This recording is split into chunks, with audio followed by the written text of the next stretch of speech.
Welcome back to another episode of True Blood. This is season 1, episode 7. It absolutely is. The last episode we had, Sookie, she got bit by a vampire. Absolutely. So is she gonna turn to a vampire, or is she just gonna have that mark of a vampire like we have the other victims that we've seen who have the marks but they never turned? Do I want Sookie to be a vampire? Probably not. Well, actually, no, I don't really mind. Either way we go with this storyline, I don't mind. I'm here, I'm loving it. The last episode definitely for me solidified Sookie as a character. I did really enjoy her emotions, the in-depth of how we were handling the funeral of the grandmother and everything that it entailed. It reminded me of the emotions that I had when I lost family members. So Sookie and the way she presented herself, the way she was being just angry, quiet, not crying, stuff like that, having these raw emotions was very familiar to me, and it just made me connect to the character a lot. The last episode was very sexified. I feel like there was a lot of things going on in and out and whatever. So I'm gonna see what's gonna happen in this episode. This episode is called Burning House of Love. So let's jump into this episode, y'all, and see what's gonna happen with Sookie. So you wanna see this in a full reaction? Absolutely. I do have some good news for y'all. We are back here with the YouTube channel memberships, so please join the channel today and become part of the Blooper family. But if you want to join me over there on the Patreon side of things, the link is down below. So please, y'all, click those links and become part of the extended family today. While you guys are here, you're taking off your shoes, you're getting comfortable in your chairs, please hit me with the like, the shares, and don't forget to comment down below. Now, without further ado, let's jump into True Blood and find out exactly what the show has got to give. Oh God, that's like disgusting. Wait a minute. I thought you were supposed to be invisible in a mirror. If humans thought that we couldn't be seen in a mirror, it was another way for us to prove that we weren't vampires. Smart. I feel a little weak. Of course you do. God. Fed on your blood. I never thought I'd be able to. I'm honored that you chose me. Oh. How's the homework coming? I hate math. Yeah, it's perfect. So soft. Come sit on my lap so I can see it better. Nowhere, anywhere, but in a body. All mine. Did you tell anyone? Graham. She ran him off and never spoke to him again. Oh, that's her uncle. Just had one of the most important experiences in a girl's life. I hate that. I can't not think about him. You're safe with me. I hate hairy chest. Oh God, no. Oh. Yeah, that was a mile back from the Jeanette that gonna pass for the devil's ass. That is the biggest load of bullshit I ever heard. Showed up. I figured that demon of yours wouldn't let you. Fully prepared, body and soul, for this exorcism. I didn't eat anything all day, like you said. It's like childbirth, Ooh. except the demon don't want to come out. In olden days, folks paid my grandmama using tobacco and livestock. But today is cash. That demon will not inhabit you after tonight. Let's get this shit over with. I don't trust her. Like, I'm not going in the woods. Absolutely not. What are they doing here? Well, hey there, sugar. Oh, he did. What was on? Well, we just closed on a place up the road, so that makes us official citizens of Renard Parish. You are not welcome here. That shit only works in a private home. Did he leave enough for the rest of us? I am his. And while Bill's away, Malcolm will always play. I'm gonna drain you so slowly you're gonna beg me to kill you. The stone chose me. Putting that thing on my mama. As that demon leaves your mother, it'll be looking for a new place to stay. Let it find the possum. Taking the blood of the night into our bodies, we water the flowers of our souls. Nothing is real. Everything is permitted. It's the third time I've called. A lynch mob is going after those vampires. You gotta get out of there. He's always naked, he's always having sex. He doesn't worry about STDs. Just ask it for a friend. I'm Sam Merlotte. Yep. Where the fuck was he going? Where's it been? Nobody cares. Sam was just running around naked. They're awful messy. But there's 4 of them.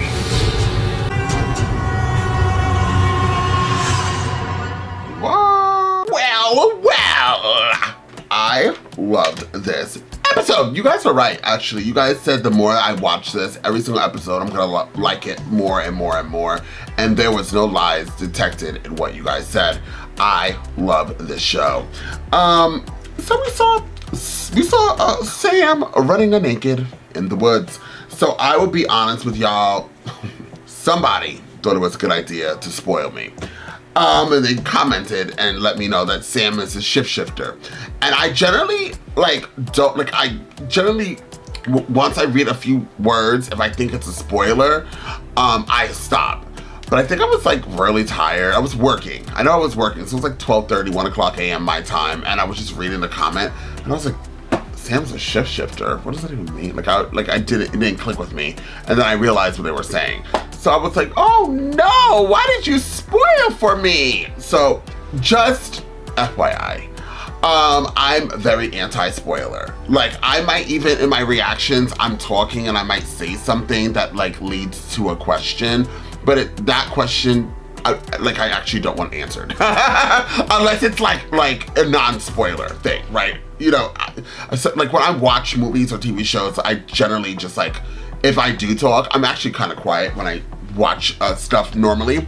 But if I do start talking to myself, there's a lot of questions. I'm like, wait, what's going on? What's happening? Da da da da. Or like, what is he? What is it? So maybe they didn't understand, didn't know. It's okay, I forgive. But I now know that he's a shapeshifter. Now, thankfully, I don't know what he turns into. Is he turns into one of the dogs? I knew something was up with Sam, regardless. But please, don't tell me what he shapeshifts into. Like, obviously, he probably is everything. But like, I don't want to know like what he's been doing, changing into whatever he changes into. And like, why is he a shapeshifter? And are there more shapeshifters? These are all questions I don't need answers to. I will find out when we get there. So now I know that. Obviously, I know Bill is not dead. Clearly, he's one of the main characters. These are probably 4 vampires that had nothing to do with anything, but maybe this could potentially lead to vampires versus humans because the tensions are going to be high. Humans just kill vampires. Vampires have been killing humans. So now we have this connection with these 2 people, these 2 entities going to battle. And that is never a good thing. I'm not really sure why humans believe, because humans are dumb, but I'm not really sure why humans were like, yeah, you know what, I'm gonna fight a vampire. Like, I could totally beat a vampire. Actually, 9 out of 10. Now, in other movies, humans that go against vampires are smart. They do their due diligence.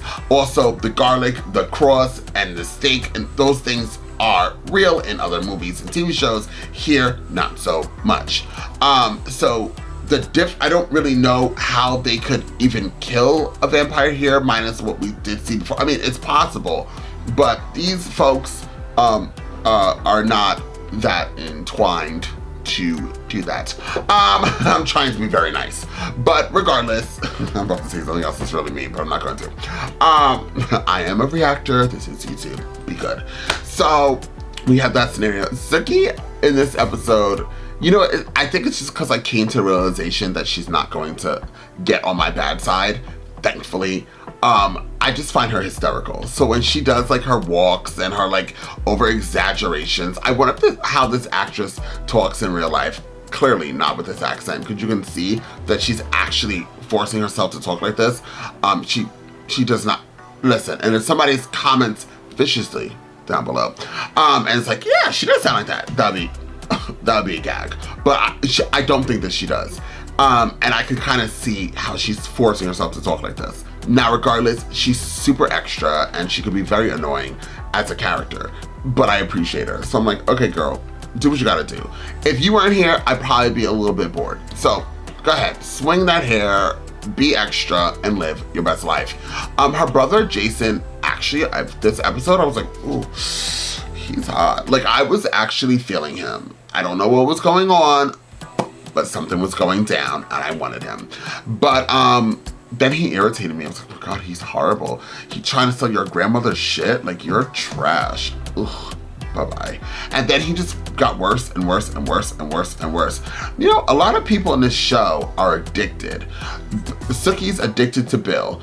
Tara's mother's addicted to alcohol. Sam's addicted to Sookie and I guess wanting to be loved. Sookie's addicted to Bill. Bill's addicted to Sookie. Vampire's addicted to blood or something. Then you have the humans addicted to the V blood. Like, there's a lot of addiction in this show. You just have to like go through it. But you know what? Who's not addicted so far? My boy Lafayette. By the way, I find it creepy that the mother is addicted to alcohol and what she's going through, and in real life the actor who played Lafayette actually was addicted to alcohol. I don't know if he was addicted to other things, but he was addicted to alcohol, and that's part of how he passed away. So I read that he weaned him, he just, I don't know if he obviously didn't wean himself off, but he dry stuff, like after being alcoholic, and if you're on that severity, you have to wean yourself off slowly. But I think that he probably did what an Amy Winehouse did and just stopped cold turkey. Your body can't handle it. It goes into shock. He had a heart attack and he passed away. So I find it creepy that, you know, we're portraying an alcoholic in a different character, but in real life, he went through that. And I'm not sure if he went through that during this time or later on after the show wrapped up, or during, whatever the case and scenario is, he ended up going through that, which is very sad. Still, amazing, amazing, amazing actor and amazing character. I would give this episode an 8. It was strong. Oh, by the way, shout out to my new favorite vampires is that woman. I love her. 2.5 seconds there. The guy that everybody likes, you know, who sits on a pedestal, like, I have to get with him more. Like, I have to understand him more. But the woman, she just serves me, honey. Now, that one who sits on a pedestal in the club and doesn't do anything, I don't know what his purpose is yet. He's older than Malcolm, right? He's the oldest so far of all the vampires we've seen, right? So if he makes rules or implements whatever he says goes, is that what happens? And is the woman who's with him as old as he is, or near as, well, wouldn't be as old as he is, but near as old as he is she also a boss, Bia? Like what, like, are there ranks? Like I know there are ranks, but like where are all these vampires? You got Malcolm, is that his name? Malcolm in the middle and his group. Then you got this guy in the club. And do they ever cross paths? These are questions, once again, if they're gonna be spoiled, these sounds like spoiler questions. You don't need to answer it.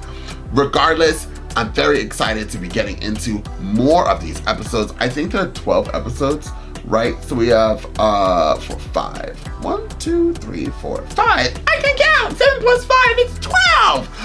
So we have 5 more episodes to go, and then we'll be wrapping up this season. And then guess what happens? We continue on to season 2. Thank you guys so much for being here. Once again, before you leave and put on your jackets and your shoes, please hit me with the like, the shares, and I want to hear from you. So what? Comment down below. I will see you all next time with more reactions.